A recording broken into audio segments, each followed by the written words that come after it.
Estamos começando hoje o nosso programa Sala de Estar, um programa de entrevistas com lideranças que são estrelas no nosso município.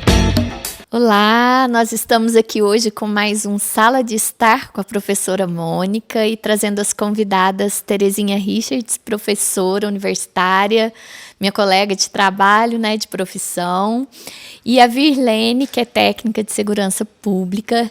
E hoje nós vamos conversar um pouquinho sobre um tema que às vezes é até muito polêmico para algumas pessoas, que é o feminismo. E dentro do feminismo, a gente quer falar um pouco sobre o feminismo negro, sobre essa questão da representatividade da mulher, das conquistas que nós já tivemos até hoje através do feminismo, E são termos que geram um desconforto, geralmente, e a gente acredita que às vezes é até por falta de informação das pessoas, Quando a gente fala de estudo de gênero, as pessoas já assustam com o termo gênero, e o estudo de gênero nada mais é do que estudar a questão da igualdade entre homens e mulheres. Nós temos uma Constituição Federal que garante a igualdade entre homens e mulheres, e na prática a gente não vê isso acontecer. Ainda somos muito desiguais, ainda temos muito que conquistar, Mas, gente, eu queria conversar um pouquinho com vocês sobre o que é isso, o que é o feminismo, quais são as principais pautas definidas pelo feminismo, o que o feminismo já trouxe de conquista até hoje para as mulheres. Aí eu quero começar pela Terezinha, depois a gente ouve um pouquinho a Virlene também. Mônica, obrigada pelo convite. Essa é uma temática importante, até porque o feminismo causa muitas vezes uma certa orgia em muitas pessoas, e é justamente pela falta de compreensão do termo, porque o feminismo nada mais é do que um movimento social e político que vem para fazer um enfrentamento à questão do patriarcado e às dificuldades de gênero. E os homens também estão envolvidos nesse sistema. Porque muitas vezes a gente pensa que isso é mimimi de mulher, quando na verdade essa pauta ela também diz respeito a uma vida de menos tempo para os homens, porque eles acabam morrendo mais cedo por conta dessa questão de gênero e do patriarcado, e também matam as mulheres por conta disso, porque a gente tem visto aí toda a questão da violência doméstica, especialmente, em que as mulheres são vítimas disso. Mas em relação à questão das pautas, a gente tem primeiro a luta contra o patriarcado, que vai, de alguma forma, envolver todos os segmentos sociais, desde a questão do mercado de trabalho, em que, de fato, as mulheres, até hoje, elas recebem menos do que os homens pelo mesmo trabalho. E eu gosto muito de falar a respeito disso, que até 1962, para as mulheres trabalharem fora, elas precisavam da autorização do marido. Quer dizer, é muito recente isso. As mulheres de 1962 estão aqui presentes hoje e vivenciaram essa experiência. Uma outra questão que é muito importante é a questão da política, justamente porque a partir a conquista do voto feminino no Brasil, com todas as aspas possíveis, foi em 1932, não faz nem 100 anos, ou seja, isso é muito recente. E aí o que acontece? A gente teve uma mulher eleita em 1934, uma deputada, depois a primeira mulher senadora eleita foi em 1990, teve uma em 74, 78 ela assumiu, porque ela era suplente. Ou seja, toda a confecção das leis, a discussão do que é importante para as mulheres, não foi discutido justamente porque nós não tínhamos a presença das mulheres.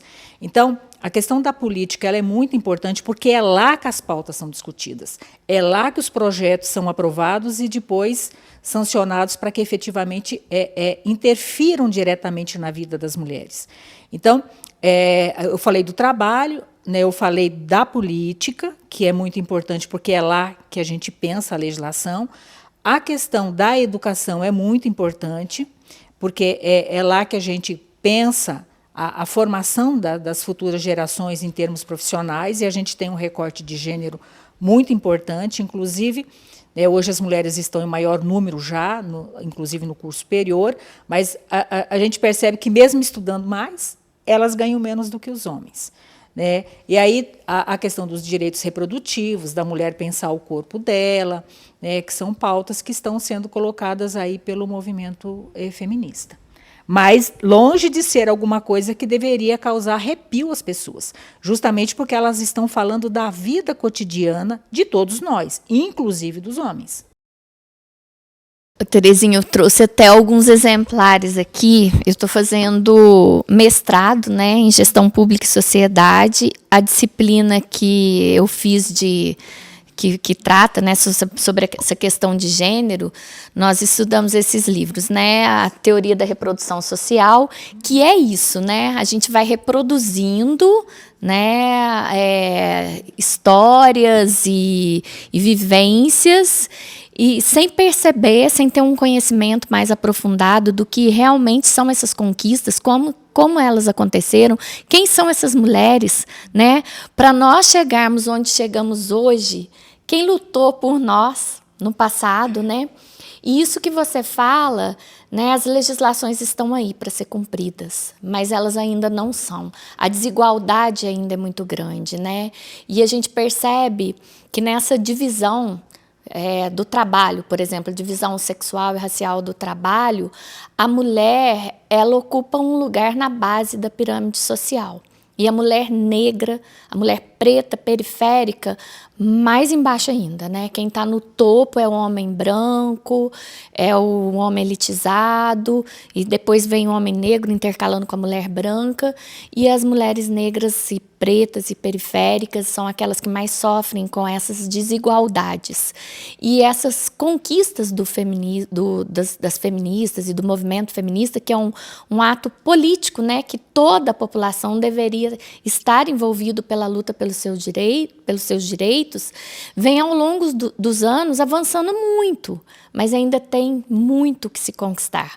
Nós somos um país que a última pesquisa que nós tivemos de 2022, o índice de mulheres vítimas de violência estava altíssimo.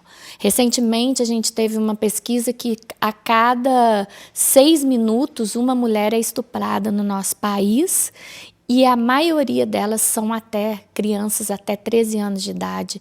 Então, são dados, né, de pesquisa, são dados que a gente tem através do que é notificado, fora os casos que não são notificados.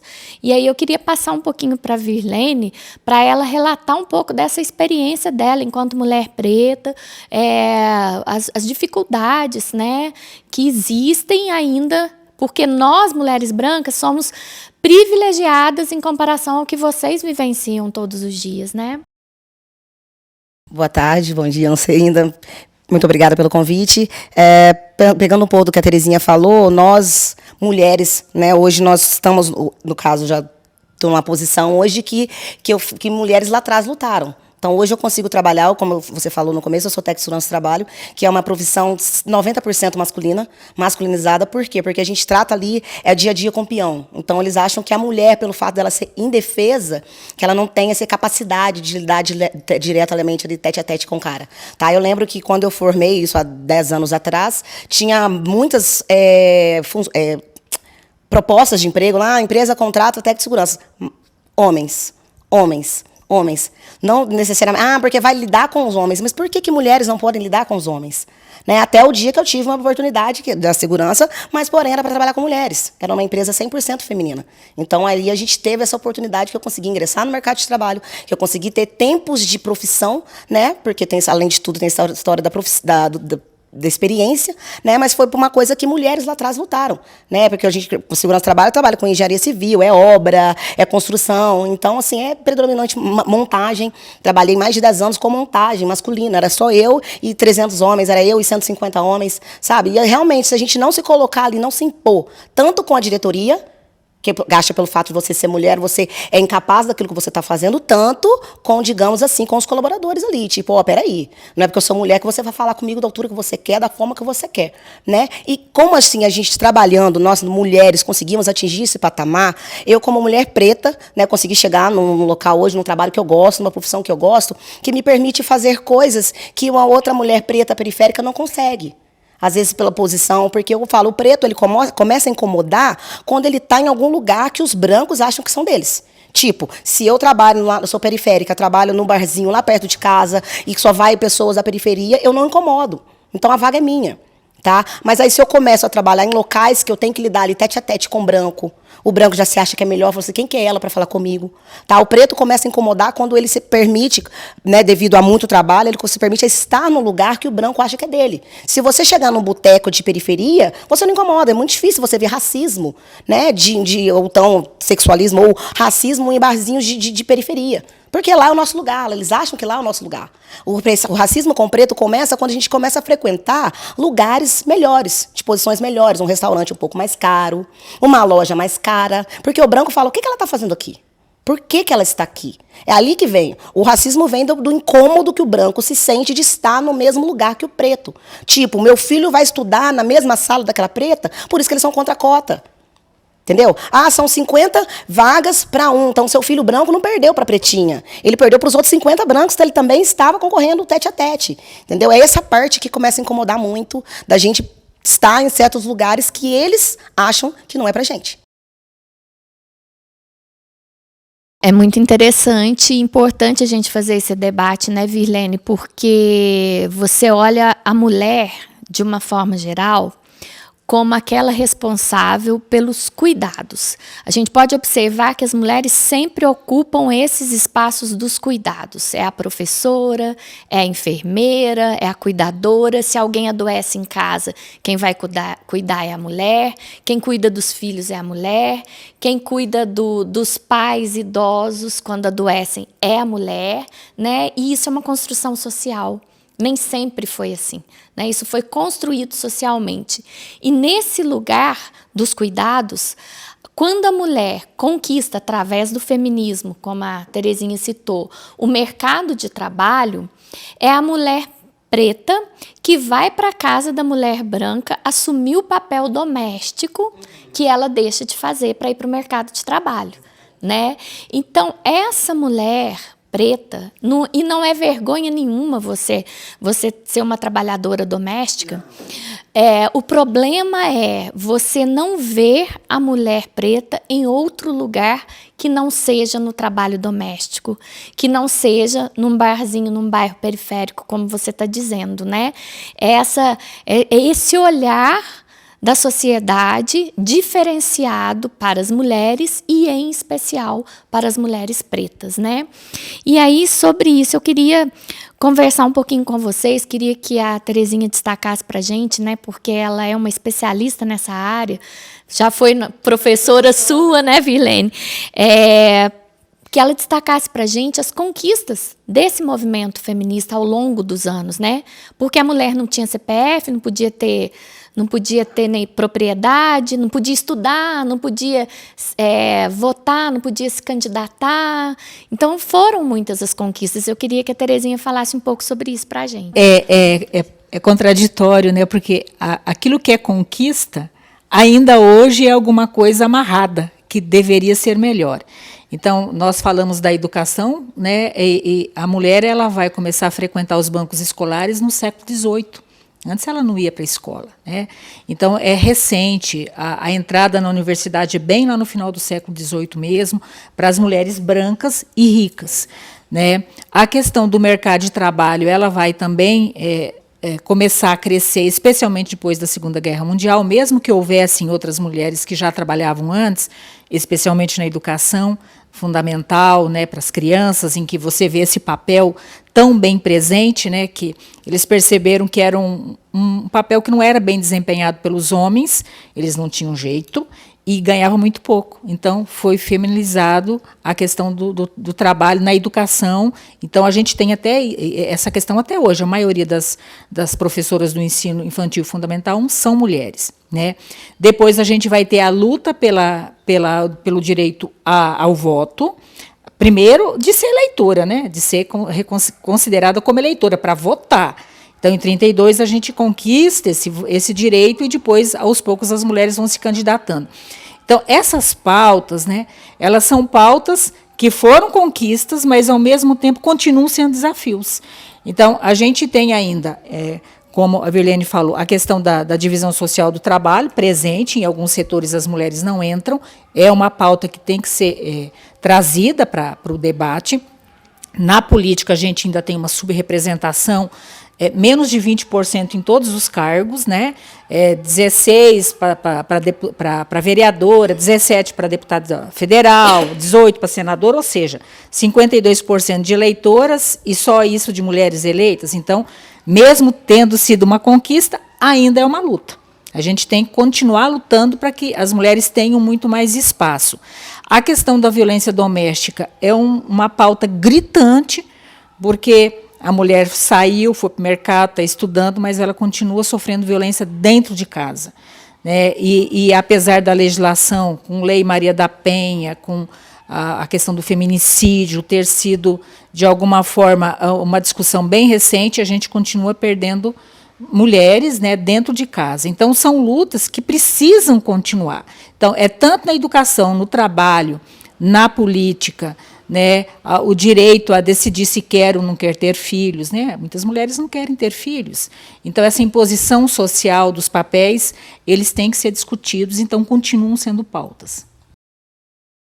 É muito importante a gente abordar esses temas, né, Terezinha? Quando você fala da questão da política. Eu sou professora e eu sou pré-candidata a vereadora aqui no nosso município. E eu acho que os dois pontos principais para a transformação da sociedade, educação e política, né? Tá em tudo e a gente precisa da política, né, para fazer a transformação. A gente precisa das políticas públicas, a gente precisa da participação popular, né? A gente precisa dos conselhos municipais de direitos das mulheres, de igualdade racial, para que a gente consiga minimizar essa violência, o índice de feminicídio no nosso município. Nós ouvimos as mulheres do nosso município em vários encontros, através do Conselho da Mulher, na gestão anterior a que eu estou, e criamos o relatório de políticas públicas. Recentemente, nós inauguramos o Centro Integrado de Atendimento à Mulher, né, que oferece ali no mesmo espaço o atendimento jurídico, psicossocial, né? Tem educador social para ficar com os filhos,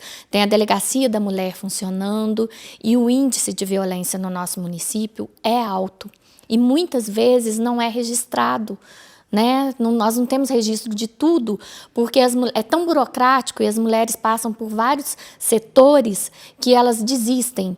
E tem a questão da dependência emocional, da dependência financeira, do agressor, né? E que, às vezes, a mulher desiste de ir à luta. O objetivo do Centro Integrado, que é uma política pública construída por nós, é justamente desse, de ter no mesmo espaço todo esse atendimento para facilitar, para que essa mulher também não se revitimize toda vez que for relatar em algum lugar o que ela passa. E aí, Virlene, eu queria que você falasse um pouquinho para a gente sobre essas experiências todas, né, que a gente vem avançando e, ao mesmo tempo, percebendo o quanto ainda temos para avançar no sentido do feminismo negro. O que eu percebo, eu participo de alguns coletivos de mulheres e o que eu percebo é que a participação das mulheres negras, das mulheres pretas nos coletivos ainda é pequeno. Então, eu queria que você falasse se você tem alguma experiência no movimento das mulheres negras organizadas, de coletivo, como que isso se dá para a gente andar de mãos dadas, as mulheres negras e as mulheres brancas, para um movimento mais amplo. Então, foi aquilo que foi, a Terezinha já expôs para a gente, o que acontece? A mulher demorou para poder abrir a boca, vamos dizer assim, né? Até ter uma opinião. Para a mulher preta, demorou muito mais. Então, hoje, quando vocês já estão muito anos-luz à frente em pensamento e ações do que a gente mesmo. Tá? Até locais que são propriamente ditos para pretos, são poucos pretos que vão. Né? Por quê? Porque demorou para a gente conseguir sair dessa algema. Né? Porque, como diz, o Brasil tem 500 anos, caminhou, o preto não caminhou por quê? Não é porque ele não quis, porque ele estava amarrado lá atrás. Não é porque ele não quis caminhar com vocês, ele não quis comprar posse igual vocês, ele não quis estudar igual vocês. Nós estávamos amarrados. Tá? Depois que teve a falsa abolição, que desamarraram ali, entre aspas, né, e que a gente começou a poder caminhar. Mas caminhar para onde? Caminhar como? Então, o homem preto ele ainda conseguiu, né, depois sair caminhando e a mulher preta ficou atrás dele ainda. Né? Então, assim, é difícil hoje a gente se reconhecer, tá? Assim, como pessoa, como mulher, como ser humano, perceber que tem voz. Tá? Se perceber que tem voz, que pode falar, que é autoempoderada. Até porque é difícil para uma mulher preta se empoderar. A mulher branca, ela nasce mulher e às vezes ela consegue trabalhar numa família ali na mentalidade da família, né? Que ela é bonita, que ela é maravilhosa, que ela é empoderada. Porque ela já nasceu assim, a sociedade já falou para ela que ela era assim. Para a mulher preta é muito mais complicado. Para a mulher preta se entender como uma mulher empoderada, se entender como uma mulher que ela tem de voz, que ela pode falar, que ela merece sim ser ouvida, é mais complicado. Então, por isso que muitas das vezes de movimentos, até movimentos em prol, né, em favor da mulher, a favor da mulher preta, tem poucas mulheres pretas. Porque elas ainda acham que elas não têm o direito de voz. Obviamente, se tiver nós três aqui falando, a sua fala como mulher branca, a fala da Terezinha como mulher branca, mesmo que seja para falar o meu respeito, que sou mulher preta, vai ser mais ouvida do que a própria minha, entendeu? Claro que nós temos que mudar a nossa concepção também. Para mim foi difícil, tá? Eu consegui me entender, assim, de verdade, como mulher preta, me olhar no espelho e falar, cara, vai, que você é foda, você é bonita, sou sim, por que não? Eu já tinha 36 anos. Então foram 36 anos ali meio que arrastando, querendo ter o cabelo da branca, querendo ter a pele da branca, querendo ter o nariz da branca, tá? Então assim, para nós é mais complicado entender, nos olhar como mulher e falar você é mulher e você é mulher preta e você tem direito de voz, você tem direito de fala. Então muitas das vezes é por isso que nessas comunidades de ajuda, de bancada e de estudo se vê pouca, tá? E aquela que você vê é totalmente 100% empoderada. Ela já aprendeu aquilo que nós ainda, as gerações depois, elas já estão vindo mais empoderadas. As mulheres pretas já estão vindo empoderadas. Mas a minha geração ali, dos 50 até os 30, ainda tem uma dependência, uma dificuldade de ter voz e querer e merecer se ouvir. Obrigada, viu, Vilene? É muito esclarecedor para a gente ouvir vocês. Porque, gente, como eu disse lá no início, isso tudo é uma construção social, né? Quando a mulher ela perde um pouco da liberdade dela, daquela coisa mais comunal com outras mulheres, ali na transição do feudalismo para o capitalismo, em que elas eram tidas como sábias, curandeiras, parteiras, e nessa mudança do sistema da organização social, ela passa a ficar trancafiada dentro de casa e ser responsável pela casa, pelos filhos. Essa lógica, né, do capitalismo que estava surgindo naquela época é a mesma lógica que massacrou os povos indígenas na América Latina toda. É a mesma lógica que escravizou os povos negros, né? Muito a serviço disso, de um capital. E aí tem esses padrões todos, né, estabelecidos socialmente e que ainda as pessoas seguem e que ainda as pessoas rotulam o que é beleza, o que não é beleza, né? O que é capacidade, o que não é, quem tem condições e quem não tem, né?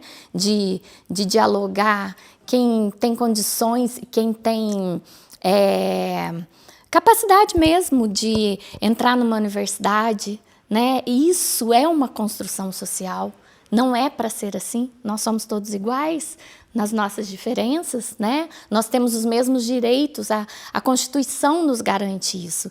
Então, seria importantíssimo que todas nós pudéssemos entrar numa universidade de igual para igual. E enquanto não existe isso, nós precisamos das cotas. E nem sempre elas são cumpridas. E muitas vezes as pessoas burlam, como a Terezinha citou na política. As mulheres, elas ocupam, acho que elas são, né, 51% da população votante no nosso país e somente 18% eleitas. E os partidos políticos têm cotas de 30% de gênero. Deveria ser 50%, deveria ser paridade. Mas tem a cota de 30% e eles não cumprem as cotas. E quando cumprem burlando as regras, né? Então, a gente tem a legislação, mas falta o cumprimento dessas legislações, né? E aí eu queria que a Terezinha falasse também um pouco para a gente. Terezinha, além do que a gente já tem de legislação, As políticas públicas são muito importantes, porque elas acontecem a partir da escuta da população para serem construídas, né? Que é o que a gente faz nos conselhos municipais. E além das políticas públicas, existe alguma forma em nível municipal, por exemplo, na Câmara dos Vereadores, projetos de lei que possam minimizar essas desigualdades, diminuir a violência no nosso município? Mônica, na verdade, o concreto da vida acontece no município, né, onde as pessoas residem, onde elas vivem. E aí as políticas públicas, elas são muito mais direcionadas para as demandas da população. Então, quando a gente está falando aqui em gênero, né, essa luta aí do feminismo pela igualdade das mulheres, eu acho que tem duas políticas públicas, uma delas já existe, mas precisa ser melhorada, que é a questão das creches. E a outra coisa que eu tenho percebido agora no meu convívio por aí é a questão de espaço para os idosos. Porque o que acontece? Os idosos, eles acabam ficando também para o cuidado das mulheres. E aí, muitas têm que deixar de trabalhar, e eu brinco, né? Às vezes eu falo, preciso de creche para idoso, para ele ficar o dia inteiro lá e voltar de noite para o seio da família. Porque quando a gente olha para as famílias em nosso entorno, isso é gritante. Né? Porque as famílias que têm um poder aquisitivo maior pagam alguém para ajudar a cuidar, mas e as mulheres pobres? Elas acabam, muitas vezes, até largando do trabalho para poder cuidar dos seus pais ou dos seus sogros, né? As pessoas idosas da sua família. Então, a política pública, eu falei de duas aqui, essa questão do enfrentamento à violência da mulher, entre outras, né, a questão da saúde da mulher, que está sempre no dia a dia, mas a gente tem que olhar para a demanda que é do nosso município, porque é aí que estão as mulheres concretas, né, que todo dia levantam e têm que enfrentar os dilemas da vida. Então, por isso que a política municipal ela é muito importante, porque os nossos vereadores eles têm que olhar para as pautas que dizem respeito à nossa vida. Ao transporte que não funciona, né, a questão da escola que precisa melhorar e assim por diante. Então, a política pública municipal ela diz respeito mais ao miúdo do dia a dia. E aí nós vamos assim já encaminhando para o encerramento, mas antes disso eu queria falar também com a Virlene. Virlene, nesse ponto, né, das políticas, da representação política, dos espaços onde a gente vai conquistar algo, né, e quando a Terezinha fala que é uma coisa concreta, real, acontece no município, a gente precisa ouvir as pessoas do nosso município para saber quais são as demandas e agir em cima. Eu queria que você falasse um pouco para a gente sobre isso, sobre representatividade, porque nós temos uma Câmara dos Vereadores em Varginha com 14 homens e uma única mulher, né?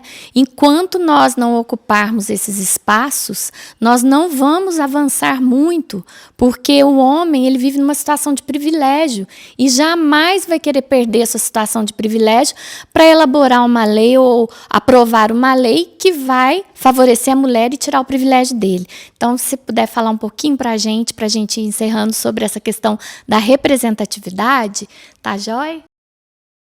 É muito importante, né, essa representatividade tanto da mulher, né, na política, do nosso, como diz, no nosso município.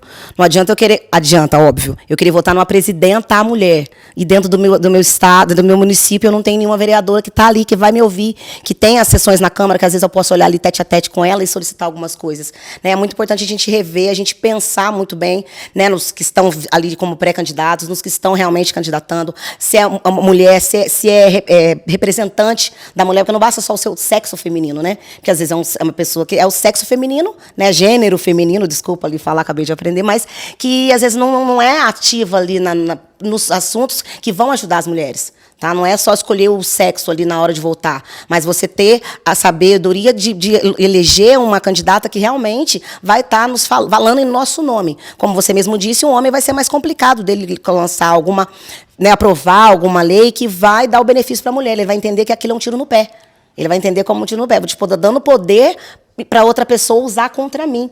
né, tem esse sentido. Né? Vou também, como cidadã vargiense, como mulher preta vargiense, prestar bastante atenção também nesses que estão vindo, né, como candidatos, nestas que estão vindo como candidata, verificar realmente as propostas e as ações, o que vão estar fazendo realmente para estar melhorando a situação nossa aqui no nosso município e estar votando com a cabeça, né, pessoal? Votando de acordo que aquilo que vai nos favorecer, principalmente mulher e principalmente mulher preta. Eu acho que esse é o caminho, né, que nós estamos trilhando já há um bom tempo, de ocupar os espaços.